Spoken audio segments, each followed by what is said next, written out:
Salut à toi, jeune passionné de sport. Bienvenue sur cette nouvelle vidéo ici sur Sported. Aujourd'hui, nous allons parler d'un sport que j'ai découvert l'année dernière au Beach Lacanau Experience. Ce sport-là s'appelle le beach handball. C'est un sport excessivement spectaculaire. C'est un dérivé du handball qui se joue sur le sable. En effet, ce sport est fantastique. Il y a énormément de spectacles. Je trouve qu'il est encore plus spectaculaire que le handball, notamment grâce à l'aire de jeu qui se situe sur le sable.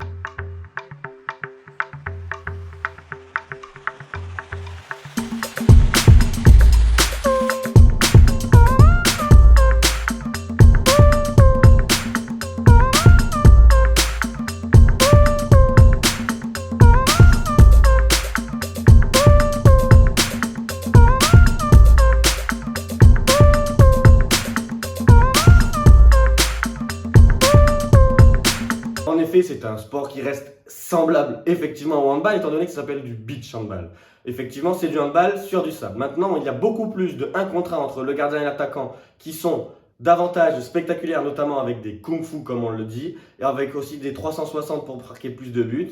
Il y a beaucoup plus de spectacles selon moi. C'est un sport qui est différent à appréhender pour le public, mais aussi pour les joueurs, notamment dans la manière de jouer, la manière de se déplacer et les possibilités qui sont offertes par la surface de sol, par le sable. C'est un sport que je pense qu'il faut encore plus démocratiser. Effectivement, pour moi, il mérite une visibilité davantage importante par rapport à celle qu'il connaît déjà, qui se rapproche quand même globalement d'une visibilité nulle. Ce sport spectaculaire va avoir un peu plus de visibilité cette année. En effet, il va être en démonstration au JO 2024 de Paris. Je vous invite très grandement à regarder cela car je trouve qu'il est magnifique à voir et c'est un sport très intéressant, assez facile à comprendre. Je vais vous expliquer au sein de cette vidéo les règles différentes par rapport au handball classique. Vous allez voir les différentes règles donc du beach handball au sein de cette vidéo. Pour tout ce qui est règles classiques du handball, je vous invite donc à aller voir ma dernière vidéo qui traite des règles du handball.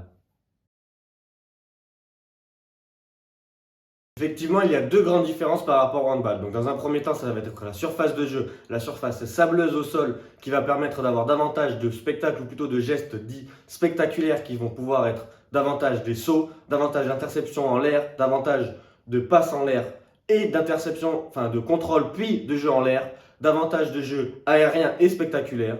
Et la deuxième différence, ça va être la surface de jeu, c'est-à-dire la taille et le nombre de joueurs qu'il y aura sur cette dernière surface. Comme je vous le disais en introduction, c'est une des principales différences entre le beach et le handball en salle. Donc, dans un premier temps, le terrain, il va faire 27 mètres de long. Donc, dans ce sens-ci, il fera 27 mètres de long par, dans ce sens-là, 12 mètres de large. Donc, 27 par 12. Ensuite, dans un deuxième temps, la principale différence, c'est donc comment le terrain est délimité en lui-même. Donc, au lieu d'avoir une zone devant le but arrondie, on va avoir une énorme zone devant le but qui fait toute la largeur du terrain devant chaque but. Donc cet endroit-là qu'on va appeler la zone ici et là. Et nous allons avoir une aire de jeu qui se situe au milieu, là où les joueurs et joueuses vont avoir le droit de se situer, attaquants et défenseurs. Donc, pour expliquer cela, la zone du gardien, elle va faire 6 mètres. Elle fera 6 mètres de long et 12 mètres sur les côtés, toute la largeur du terrain. L'espace de jeu, il fera 15 mètres ici, en longueur, pardon, et 12 mètres toujours en largeur sur la largeur du terrain. Et donc, on retrouve les 6 mètres de l'autre côté. Voici un terrain de beach handball. Donc, on appelle cela l'aire de jeu, la surface du gardien, ou plus communément appelée la zone en handball classique. Et pour cela, donc, les équipes vont se disputer. Les joueurs ici, les gardiens là, et voilà. Ensuite, pour ce terrain-là, il va y avoir une zone de changement pour chaque équipe. Donc, une équipe aura une zone de changement ici, pour les joueurs, et ici pour le gardien, en ayant le gardien dans ce but-là. Et pour l'autre équipe, nous allons avoir le gardien dans cette équipe-là, la zone de changement ici pour le gardien, uniquement pour le gardien ou le joueur spécialiste comme on le verra plus tard. Et ici, donc, les changements pour les joueurs.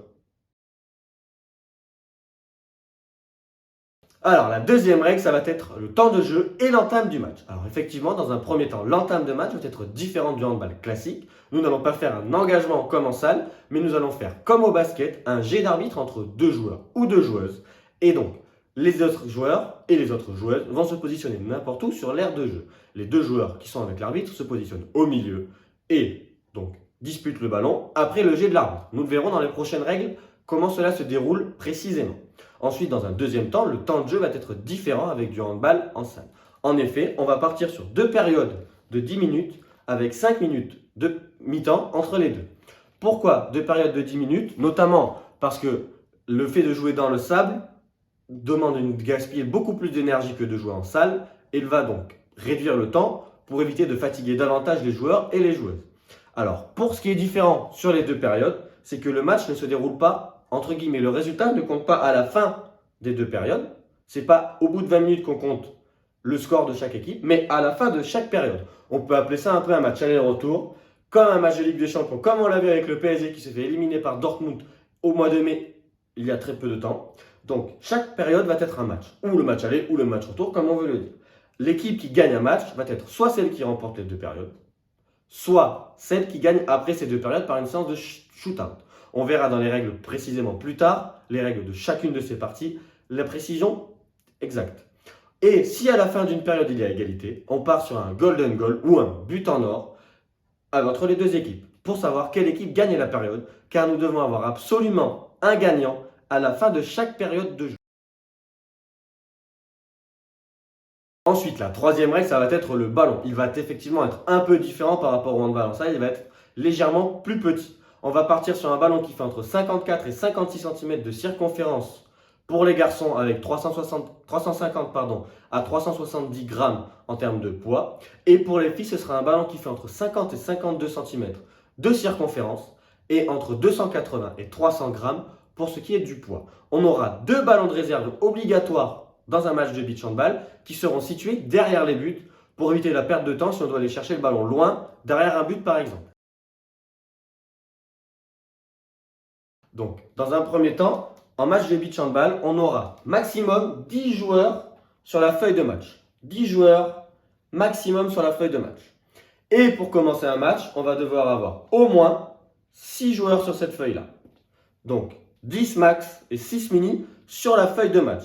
Sur le terrain, donc sur l'aire de jeu, gardien et aire de jeu comprise, on aura 4 joueurs contre 4 joueurs. C'est-à-dire 4 et 4. En général, on va dire 3 attaquants ou 3 défenseurs et un gardien. Mais en beach handball, on le voit très souvent, le gardien est remplacé par un joueur qu'on appelle joueur spécialiste. Il a le même maillot que le gardien et ses buts qu'on double. On le verra dans les règles suivantes. Ensuite, donc, ça retrouve souvent, donc on se retrouve de 4 contre 4 à 4 joueurs attaquants contre 3 défenseurs, plus un gardien. Ce qui amène davantage de spectacle, notamment avec le surnombre, qui permet d'avoir plus de joueurs attaquants que défenseurs, plus d'espace, plus de temps, plus de spectacle.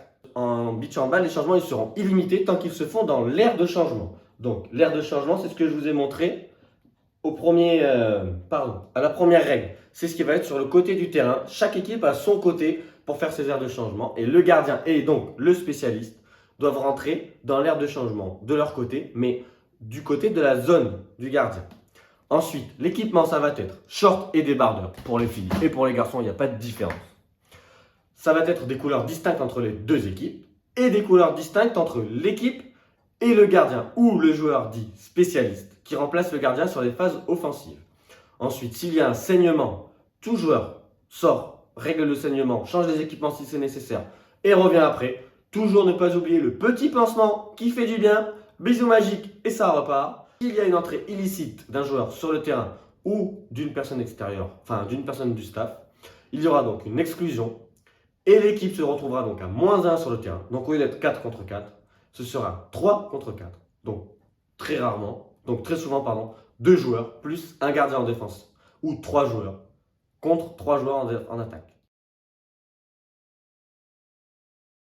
Donc, comme en handball classique, il a le droit d'utiliser n'importe quelle partie de son corps, que ce soit les pieds, les mains, la tête, le cul, et il peut utiliser n'importe quelle partie du corps pour défendre, mais pas pour attaquer.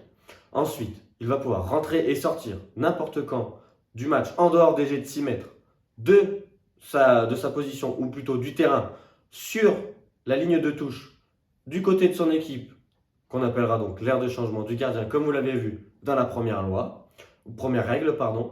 Et donc, il va sortir très régulièrement quand son équipe a le ballon pour retrouver en supériorité offensive, 4 contre 3, comme je le disais dans la règle précédente. La sixième règle, c'est la surface de but. On a vu en introduction et dans la première loi que cette surface de but, elle fait 6 mètres. Cela va entraîner une chose qui va donc être différente par rapport au handball en salle. Ça va être que ce sera des jets de 6 mètres au lieu de jets de 7 mètres s'il y a une infraction du défenseur et qu'il arrête une occasion manifeste de but en intégrant la zone. Dans un deuxième temps, par rapport au handball en salle, les ballons en l'air vont être énormément joués dans cette surface de jeu par les attaquants et par les défenseurs. Effectivement, on peut beaucoup plus facilement sauter dans du sable que sur du béton. Dans le sable, on va tomber, ça va amortir, hop, hop, hop, très bien. On va sauter sur le béton, ouïe, ouïe, ouïe, ouïe, ouïe, ouïe, ouïe, ouïe. La règle numéro 7, c'est le maniement du ballon et le jeu passif comme en handball en salle. Donc, les joueurs ont le droit de toucher le ballon avec n'importe quelle partie du corps en dehors de la jambe, donc entre le genou et la cheville et le pied inclus. En dessous du genou, ils n'ont plus le droit de toucher le ballon. Ensuite, ils auront le droit de garder au maximum 3 secondes le ballon en main sans se déplacer ou sans dribbler. Pour dribbler, ils ont le droit de faire rouler le ballon sur le sable. Effectivement, ça ne rebondit pas très bien sur du sable. Donc, ils ont le droit de le faire rouler par terre pour dribbler. Et après, pour ce qui est du jeu passif, c'est exactement la même règle qu'au handball en salle. Quand l'arbitre signale un jeu passif, l'équipe aura le droit de changer sa stratégie et aura un nombre maximum de passes pour faire un geste offensif et donc aller tenter un tir.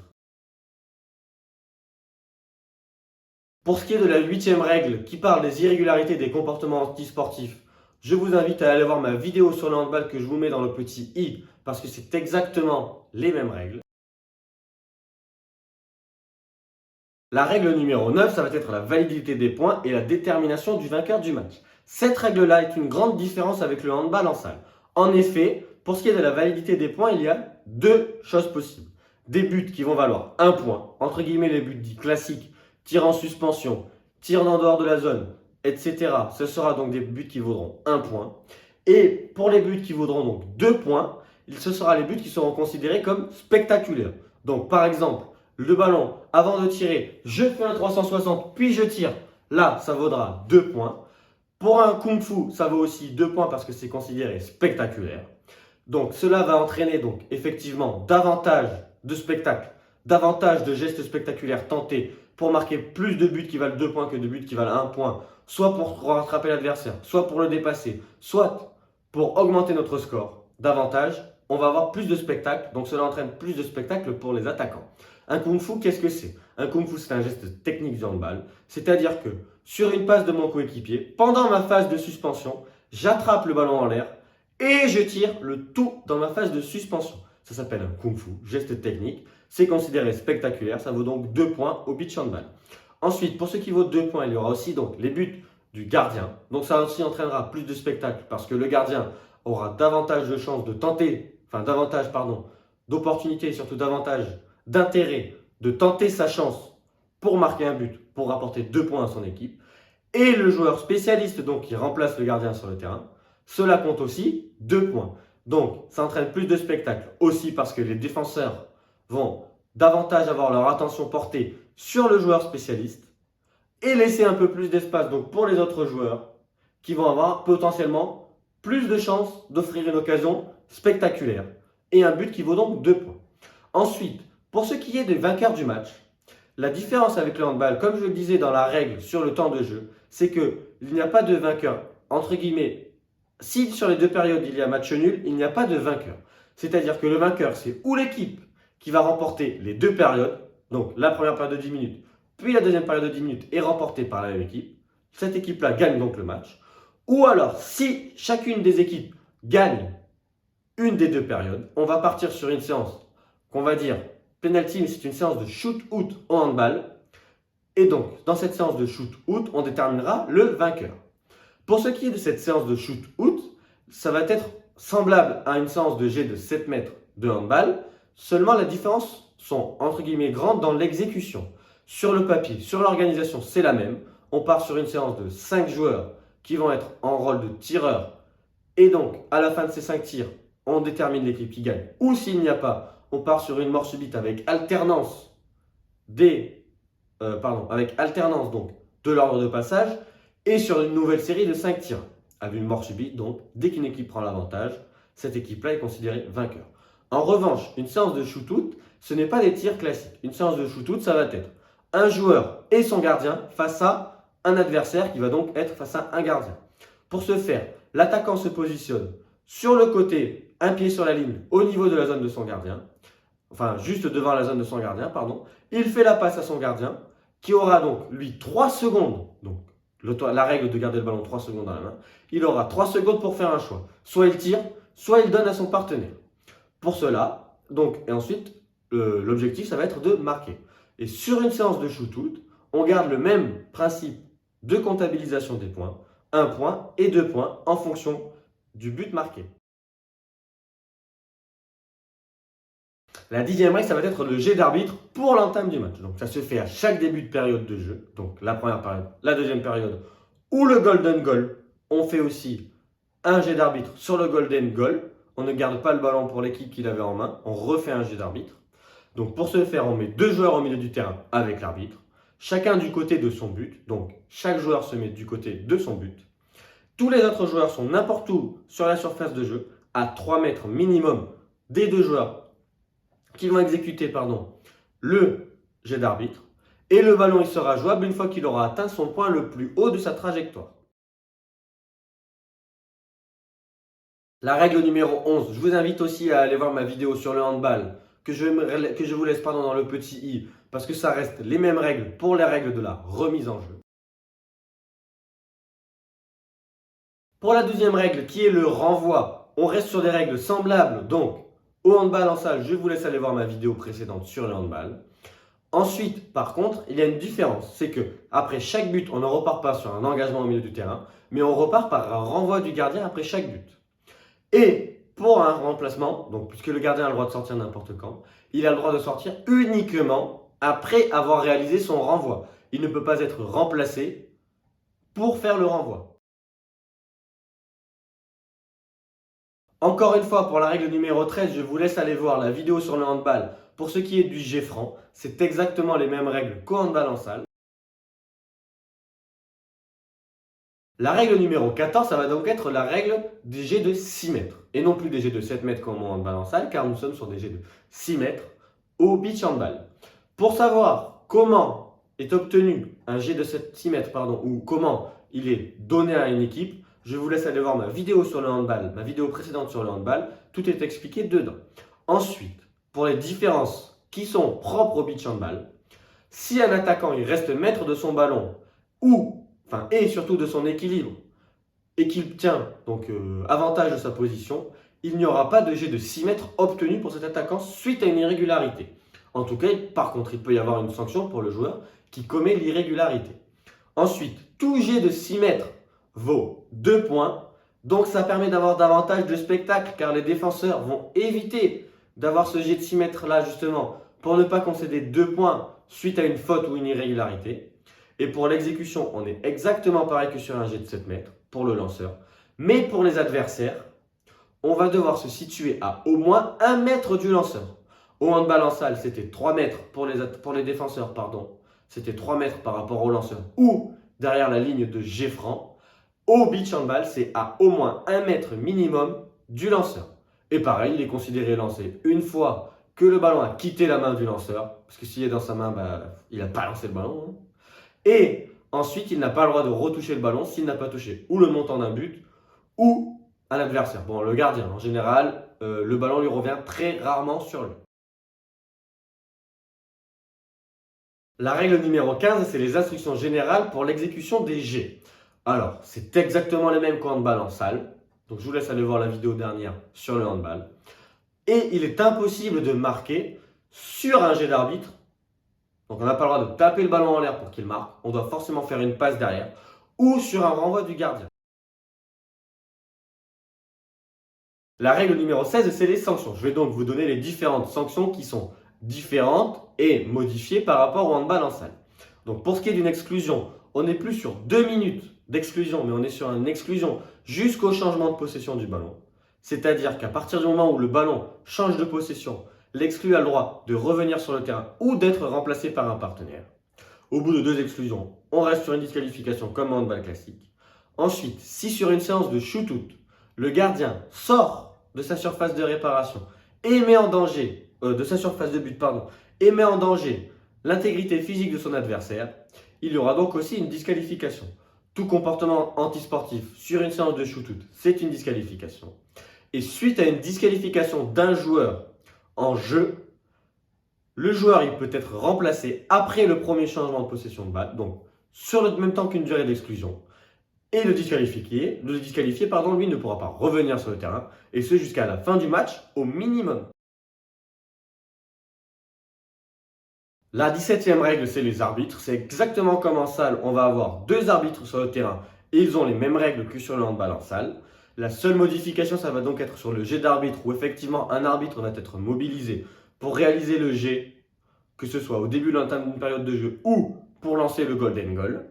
Et le deuxième arbitre, il se met face à la table du chronométreur pour lancer le temps dès l'entame du match. La 18e règle, c'est le chronométreur et le secrétaire. Et c'est exactement pareil qu'au handball en salle. Donc je vous laisse aller voir ma vidéo précédente sur le handball pour connaître sur le bout des doigts toutes ces dernières règles. Nous venons de voir les différences réglementaires entre le beach handball et le handball en salle et ce que cela peut entraîner, notamment un côté davantage spectaculaire. N'oubliez pas qu'incessamment sous réserve, le beach handball est aux Jeux Olympiques 2024 de Paris en démonstration.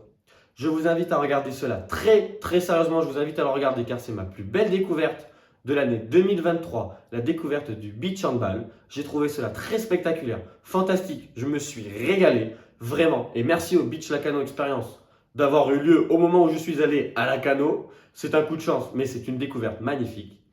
Et surtout, n'oubliez pas, nous sommes dans le sport. Amusez-vous! J'espère de tout cœur que le beach handball aura la visibilité qu'il mérite assez rapidement, notamment grâce à son côté spectaculaire et qu'il déchaînera les passions au même titre par exemple que le football à l'heure actuelle, car il mérite énormément de visibilité par rapport à celle qu'il a à l'heure actuelle. Petit à petit, l'oiseau deviendra forgeron.